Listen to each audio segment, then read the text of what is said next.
Ang reading mo, Gemini. Welcome back to our channel. Naway nasa mabuti kayong kalagayan while watching our channel. This is a general reading. Kayo nang bahalang magpalit-palit ng situation nyo sa reading ko.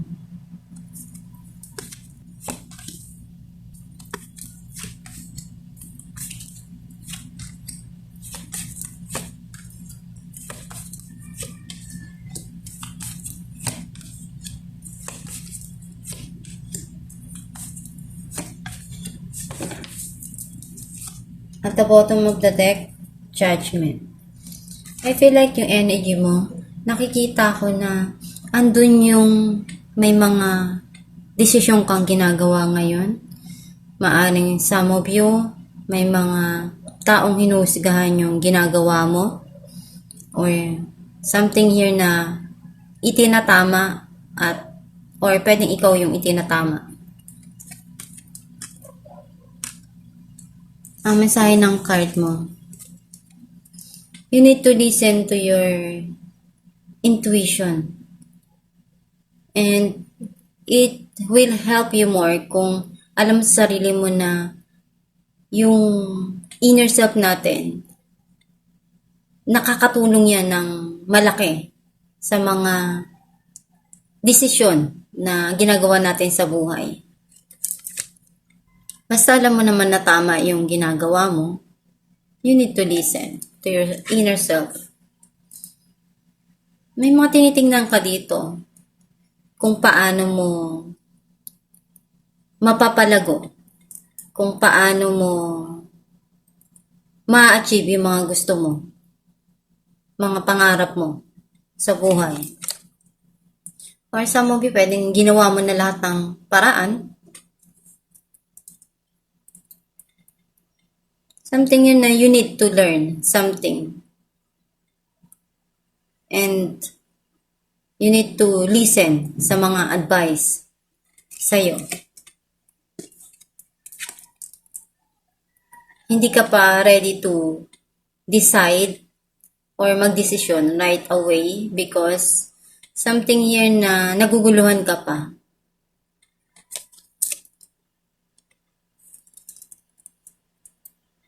And nakikita ko na hindi mo makalimutan kung ano man yung mga nangyari sa past.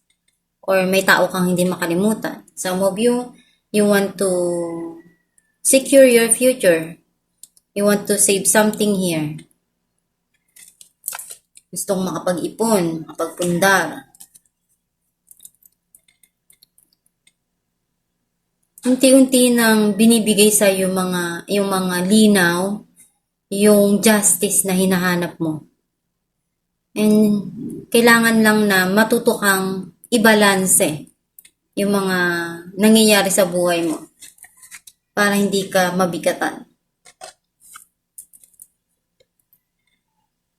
Sometimes you feel sad pa rin. May nagpapalungkot sa'yo. Especially at night. Nag-worry kang masyado. And natuto ka Natuto ka na mapag-isa muna. Magdasal. Alamin yung mga bagay na nagpasaya sa'yo sa buhay mo. Naripay natin the High Priestess.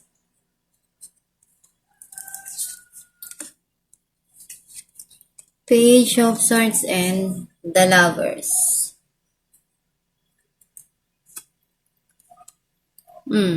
Itong tao na to, minahal ka niya, minahal mo rin siya, nararamdaman mo na magkakausap kayo.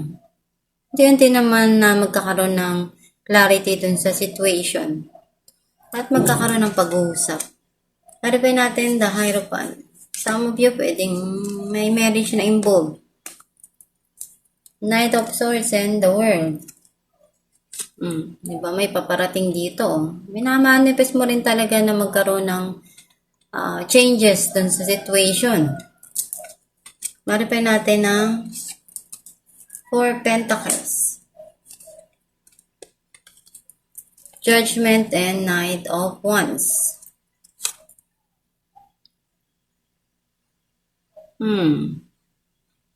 May mga desisyon ka dito na kailangan mong magawa.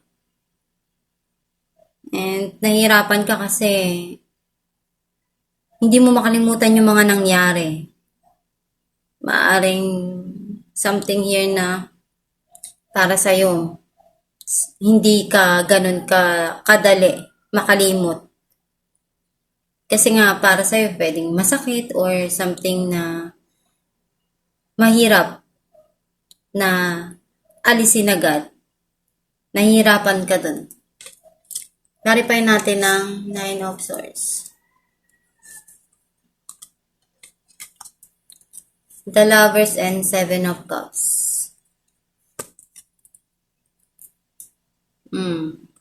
Diba? Lumabas ulit si The Lovers. Naguguluhan ka pa, hindi ka pa ready. Mag-decide ngayon.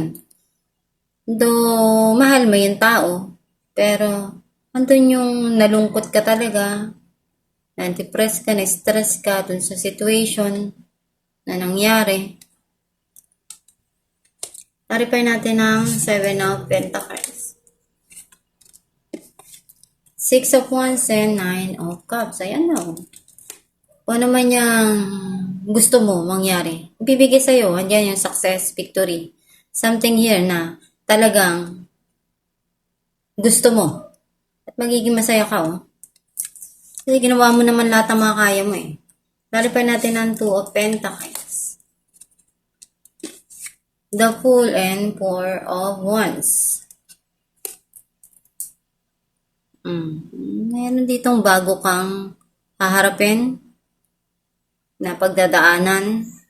Yan, may paparating na prosperity, pwedeng celebration, reunion, pwedeng marriage, proposal. Something here na sisimulan mo. Verify natin ang justice.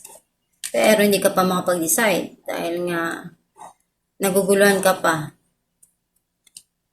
Kung tama ba yung maging decision mo. Four of Wands and Seven of Swords.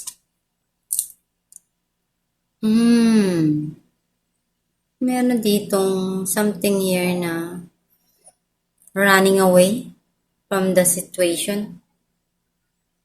At tiningian mo ng justice yun. Pwedeng may pagsisinungaling. Some of you, pwedeng may cheating. Clarify natin ang Four of Swords. Strength and the World.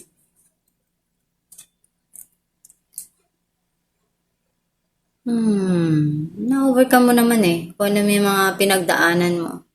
Kasi para sa'yo, kailangan na magkaroon talaga na mabago. Some of you pwedeng may travel na hinihintay or na gustong mangyari.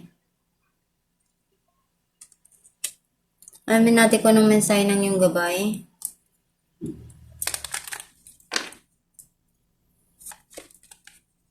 Law of attraction. Each thought is an investment that pays immediate dividends. So invest wisely. You have the power to choose your thoughts and align them with love, peace, and harmony. At your request, we will gladly attune your energies to higher frequencies. Mensahe ng iyong gabay. Kung ano yung in-attract mo, yun yung darating para sa'yo. Basta isipin mo lang palagi kung ano yung magpapasaya sa'yo. Kung ano yung desire and passion mo. Yun yung i-attract mo. And, syempre, samahan mo ng masaya, kasi kung puro malungkot, puro negative, syempre yun yung darating sa'yo Kaya nga kung ano yung binibigay mo, yun din yung output. Basta palagi mo lang isipin na kung ano yung gusto mong mangyari sa buhay mo. Kung ano yung mga gusto mong ma-receive sa buhay mo. At gawin mo lang yung best mo. Kung may nagpapalungkot sa'yo, leave it all behind. Hindi pwedeng mag-stay ka dun sa sadness na yun. Pakawalan mo yun para mapalitan ng positive, ng magagandang alaala, ng masasayang memories. Kasi kung mag-stay ka dun sa mga hindi magagandang nangyari sa buhay mo, hindi ka makakamove on Mag-stuck ka lang doon, which is not good for you. Kung gusto mo yung masaya, ma-achieve mo yung mga pangarap mo, kailangan i-attract mo yung good, yung mga magaganda bagay sa buhay mo. Basta magdasal ka lang palagi and gawin mo yung best mo sa mga sitwasyon na nangyayari sa buhay mo. As long na wala kang nasasaktan, wala kang nasasagasaan, ipagpatuloy mo lang, mag-focus ka lang, at darating din yung para sa'yo. At itong yung reading Gemini, kung naka-resonate ka kayo, comment down below. Thank you for watching.